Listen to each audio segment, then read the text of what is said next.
scooch to the left. Hey guys, Take it back now, yeah.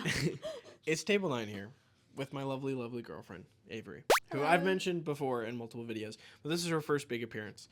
The reason why is because Hans Zimmer is her favorite film composer, arguably favorite artist of all time. And we have just seen Hans Zimmer live. So today, we're going to give you our favorite songs, our general impressions about the concert, the things that surprised us, the things that disappointed us. I'm sure your disappointed list will be very small. Very, very small. And whether or not we thought the hotel, the rental car, the planes, the tickets, all of the things that are required to Food. go out to see an international phenomenon like this, whether or not that price tag was worth it. It was worth it. You can't tell them that. They Oh, won't. I'm They'll sorry. click off the video.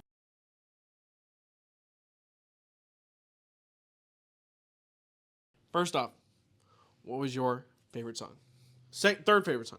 Do third, second, Golly. and then first. Do you want me to go first? Yeah. Okay. My third favorite song was Moonbasa. I love the drum line in that, and the drummers did an amazing job.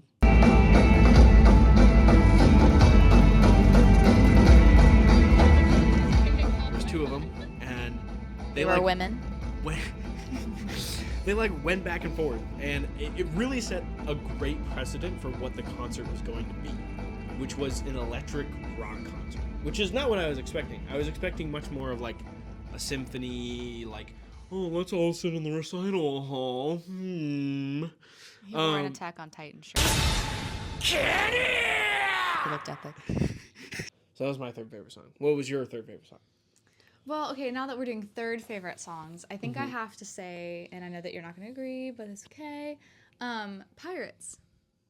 Pirates is really good. It was probably the longest selection we listened to. However, how that melody went was just, and I'm a percussionist. I played the bells in middle school through high school and in college. And there's just something so, rich about having this big build-up to the Davy Jones song. But just that piece was beautiful, and then you just get this ba-da-da-da-da-da, ba-da-da, and then the bass was it shook, so when we bought our merch outside, the guy said the panel actually fell from the ceiling. Yeah. That's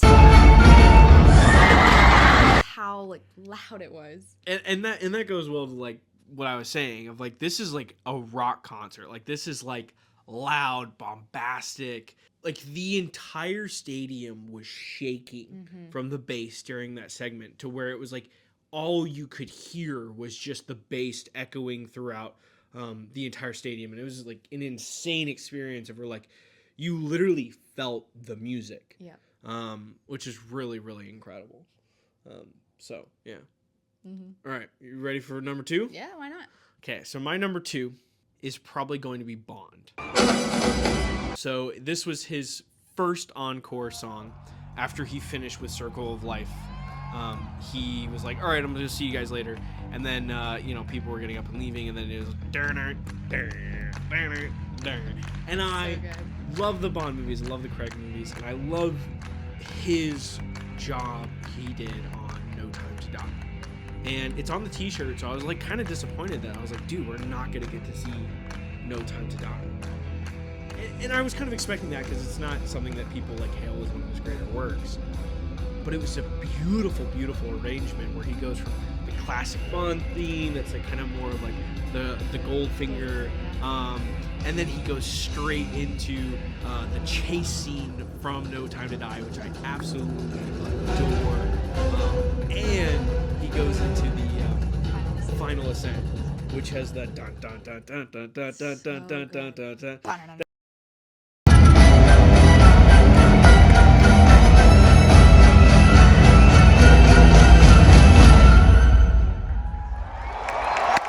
So I really loved it, and the visuals were amazing for that, and it really showcased how great his band is and how good they are as individual members. So the guitarist, the younger one, I really, really liked, because he was just having the time of his life, and he had the most fun during the Bond song. You could tell it was like this was his moment to shine, and it was really, really cool to see. Okay, you're number 2. Okay, my number 2. I think I'm gonna switch them at the last minute. My number 2, I think, was actually no, I'm not. Gladiator, the Gladiator medley with the new performer. She has only done that song twice so far. So she's like the voice of Dune. So she sang Gladiator, and she just has a different tonal than like what the original artist did. But that song, I can see the scene in my head. I see the wheat fields and it's just beautiful. Like I cried through that entirely. Like he was like holding me like, it's okay. And I was like, no, I'm fine. I'm so happy. That's why I'm like bawling. Yeah. It's so moving and just, I can't, and I'll never be able to say enough about that song. Put Avery's Letterboxd top 4 here and you'll understand why. You'll get why. My number 1 was something that I like audibly gasped during.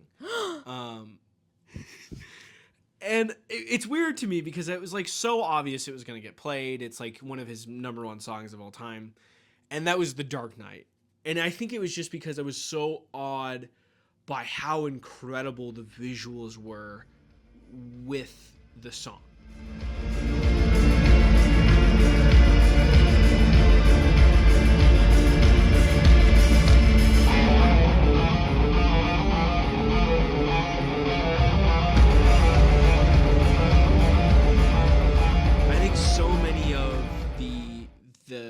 The sort of lights felt like excessive at times and a little distracting. But Dark Knight, it felt like he understood that the hero overture was, representing Batman, and the sort of the dark side of that overture is the Joker. And so the lights reflected that to where it was like these crisp white lights piercing through the audience, switching to these like red frantic lights. And they also like had the heist feeling in there too. They had the bats in the background. They had the bats on the background. We're gonna go see them tonight. And I really, really think that it was just like overall, it may not have been my favorite song, but it just like as a performance, as a moment in the concert, it was by far my favorite. And my jaw was just on the floor. I mean, it's such an incredible piece, and it's so incredibly difficult to play, that piece is. Yeah. And they nailed it. Like the fact that they can move around the stage and play and emote at the same time. It's like chewing gum, patting your head, and rubbing your tummy. It's like, it's amazing. And that was one of the things that we were talking about, of like how incredible it is that Hans doesn't just sit up there and compose or conduct. He plays instruments. He'll be playing piano, and then he'll take up a guitar and he'll go play and do a riff with somebody in the audience, and then he'll come back and he'll mix the soundboards in the back. And it was really incredible to watch. And the thing is you're 100% right. Everybody on that band was like that. Yeah. There was a guy who was pulling out flutes left and right. I love the flute guy. Yeah, even the ones that like he made out of PVC pipe at Home Depot. So it was really.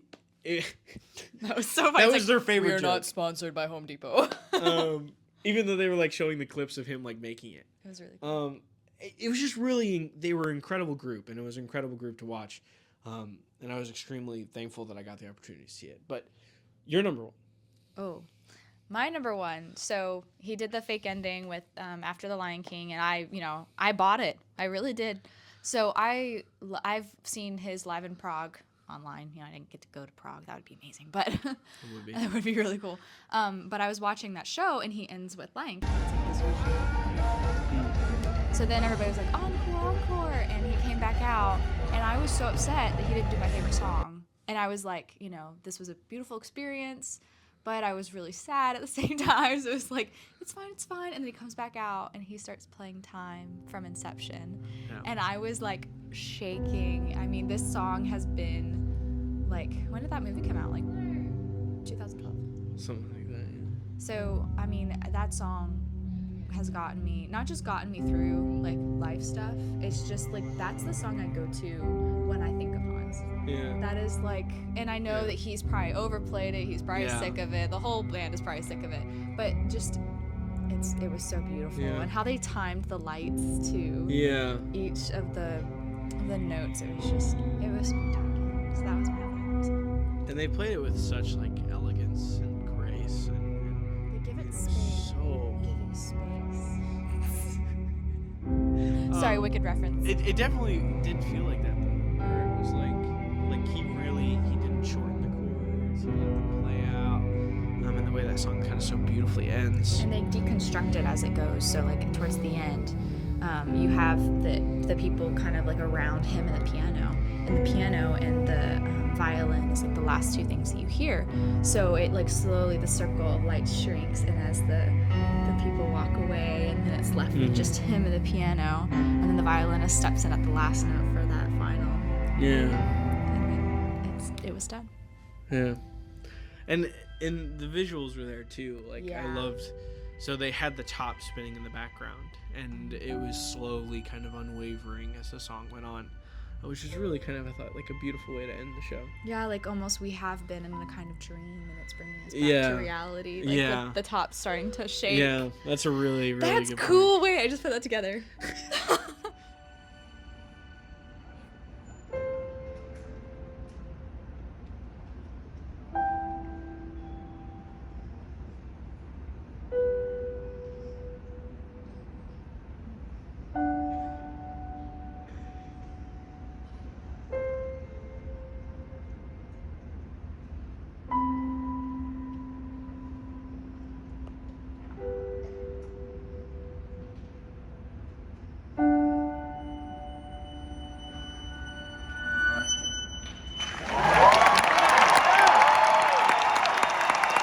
Now, what was your biggest surprise and your biggest disappointment?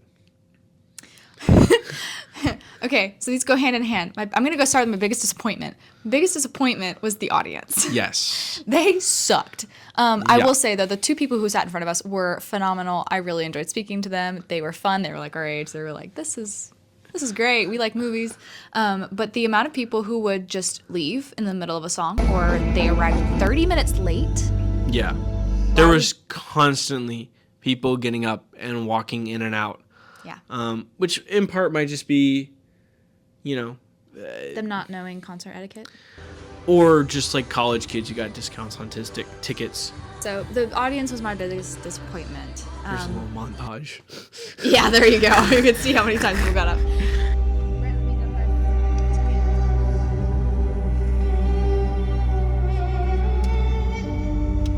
My biggest surprise probably was just Hans was a little spicy last night. He like called out stop. He called out this one guy who arrived so late, and he was like, "This man here, we can wait. We can wait for you to sit down." And I was like, because he knows, like what you said last night, he sees the audience that came for him. We got there 2 hours early. We're first in line. We were very first in. We actually started the line. Let's go.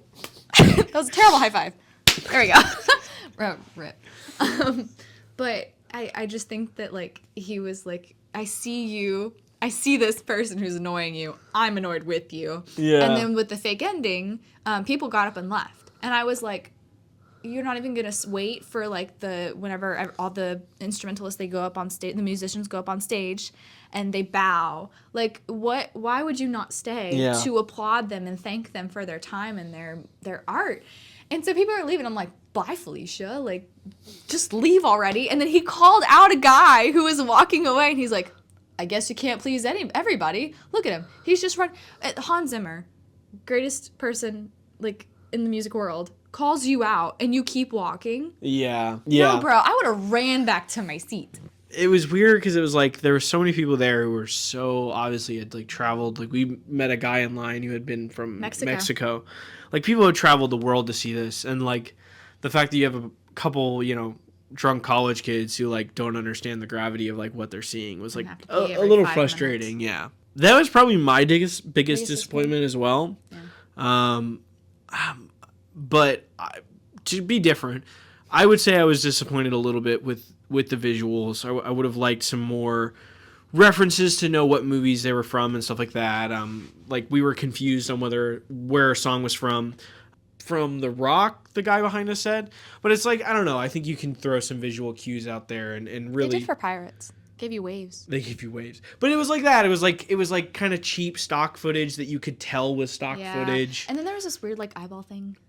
The woman with the eyes with the blue and white. I don't know what that was. Yeah, and they like never really explained it. So for me, I think visually, I thought it was a little disappointing. And like I said, the lighting was like kind of distracting at times and stuff Especially like that. when it beamed you in the eyeball.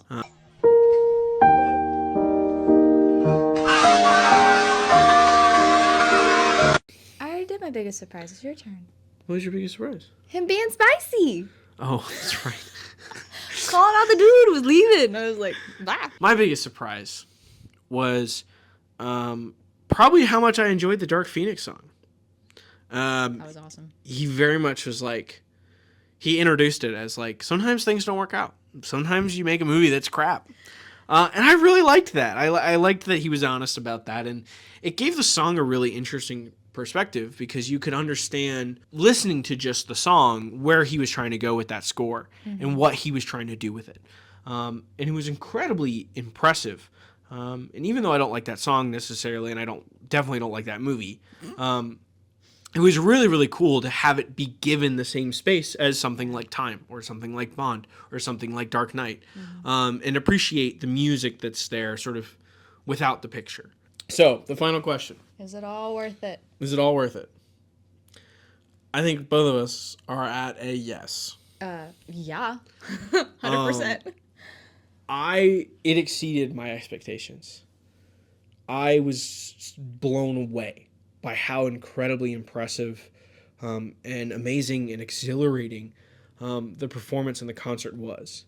If you have the means and you have the opportunity to go see it, I think both of us would say do it. Go.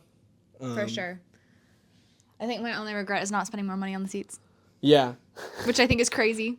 Yeah. Like, I really genuinely should have spent a lot more money on the seats because that I would have, if we had just sat four more rows, you know what I'm trying to say. It would have just been a little bit more immersive and not have that distraction, and we definitely would have gotten better videos. But we did really good. Yeah. I think he almost recorded the whole concert for me. Almost. Thank you. But yeah, I think it was all worth it. The hotel, the car, the food, the merch. Oh, yes. Hold on. You got to show off the back of the hoodie. Look at that. With all the scores on there. I got the shirt. We also got the tote bag. I also got the tote bag. I can't not get the tote bag. It was wonderful. Thanks for taking me. Yeah, of course. It was fun. All right. So that's our thoughts on the Hans Zimmer Live Concert. Do you want to tease them about your next video? So we're in Austin, Texas, and I've always wanted to go Blu-ray hunting, but I live in an area that doesn't have many options for Blu-ray hunting. Austin, Texas has half-price books, and a lot of them. So we're going to go to a couple half-price books and do a little Blu-ray hunting video. But yeah, so that's what's up next on the pipeline. Thanks for watching Table 9 Reviews. I sound like the lady from Princess Diaries. Here's your morning cup of Joe and your eggs sunny side up. I don't like that. Okay, bye guys. Bye!